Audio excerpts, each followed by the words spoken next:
Was trying to explain to my friend Brian Nash this morning about the death toll in Gaza not rising. And, you know, we're writing back and forth. And when I type, I apparently, I don't know what happens, but whatever comes out of the way I type doesn't explain to anybody what the point I'm trying to make. Which is, or was, that there were 4 people in charge of supplying the numbers to the world of Palestinians killed in this genocidal massacre that Israel is now putting on them. There were 4, a total of 4. They were all worked out of Al-Shifa Hospital. So the numbers in this equation are pretty simple. 4 people out of 1 location. Now, the Israelis said Hamas was working from underneath the hospital. So they bombed the hospital, killing 1 out of the 4 that gave these numbers to the world. Then the Israeli ground forces went in and they removed the other 3 people. Then they closed down the hospital. So now all the numbers are still there in the equation, except now we took away the 4 people that were doing the job, and we took away the place they worked. Meaning you have 0 people at 0 location doing 0 work. I don't know why when I type that's so hard to understand, but I still got a little clip back from Brian saying, no, look, the numbers are coming out of this. They sent me some link to some agency. Daily, by the way. They're coming out daily. But the numbers have stayed between 25 and below 30,000 for a month and a half now. And in the first month and a half, there were 14,000 people killed.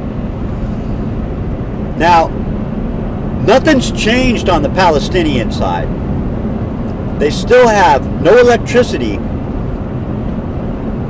no clean water, but what has increased is the fact that they have no hospitals.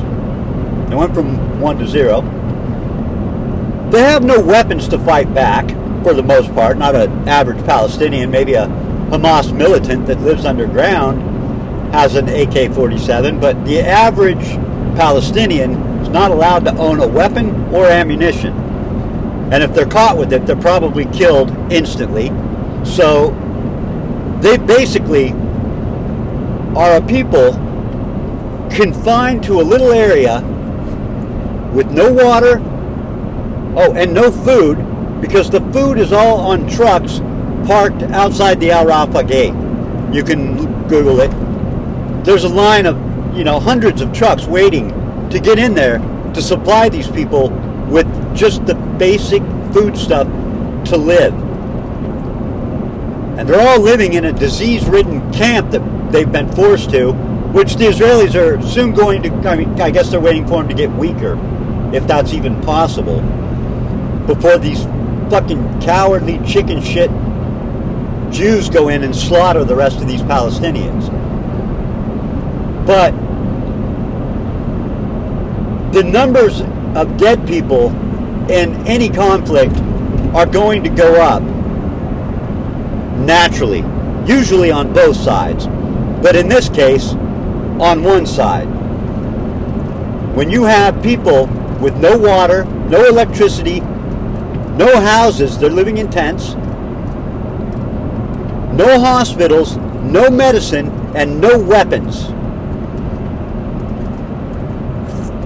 Fighting, if you can call it that, against a military that is supplied with every high-end weapon that America manufactures. And we manufacture weapons to the tune of $1 billion a year. And that's what's on the books. It's probably more like $1 trillion a year. We have every conceivable weapon to kill people in every conceivable way, and some inconceivable, which apparently the Israelis have now too, because That little girl that they killed after a couple of hours on the phone with aid workers while she was in a car with 5 of her dead family members begging for help, while the fucking cowardly Israelis were in a tank next to her.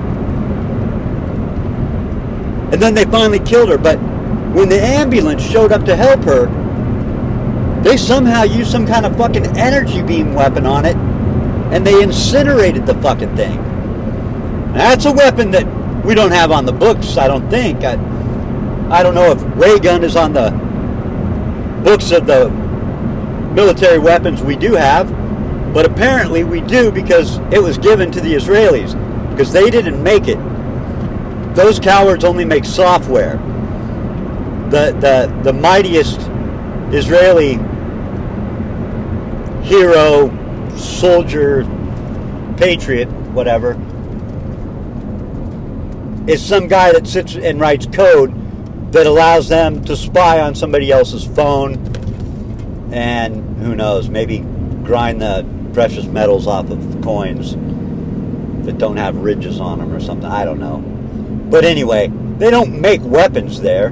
They test weapons there. They test our weapons there. They don't make them. They test them. So, because I couldn't type all that and I had to go to work, I just wanted to get that out there for my buddy Brian Nash, so he doesn't sit there and look at what I typed and try to rationalize what I was trying to get across. I was merely pointing out, Brian, that the death toll in this conflict would be going up if not for the fact that they removed the total 4 people from the one place where these numbers were coming from. And what they replaced those 4 people with is some name that you sent me, but I don't think they're doing as good a job as the original people did. Because as I gave those statistics and the kind of lay of the land, as it were, you would expect the death toll to rise. I mean, people die naturally. In fact, I don't know if you knew this. This is for everybody, not just Brian. But that John Campbell guy in England today, the Office of Statistics that he gets all his numbers from for the last 3 years that he's been reporting on this, mind you, this guy was a staunch vaccination supporter at the beginning of this whole thing, because I watched. And he was trying to get everybody to get the shots. He got his shot and a booster, which he now emphatically regrets. But he did so. Now, for the last 3 years, he's been trying to report on the actual damage from these vaccines. Well, he just reported this morning that he's been reporting on the excess deaths out of England. And they have now recalculated. They found a new method of calculation for excess deaths, which turns their excess deaths into pluses. They actually have less people dying of excess death instead of more people, just by changing the math. In other words, if I want, let's just take any example. Say I'm a compassionate Israeli and I want less dead Palestinians on my conscience. I got 2 ways I could do that. I could go and plead with Benjamin Netanyahu and say, please stop killing these people, because I've got to report to the world how many people are dying, and these numbers are horrifying. And the fact that they're comprised of women and children without weapons is even worse. The fact that they're starving to death or freezing to death. It's just hard to write these numbers down, Bibby. Could we do anything? That's one. Or number 2, I could get somebody who has one flaw when they do numbers. They drop a 0. So when somebody reports that 1,000 people died, that person writes 100, because the way they write 1,000 is 100. That's it.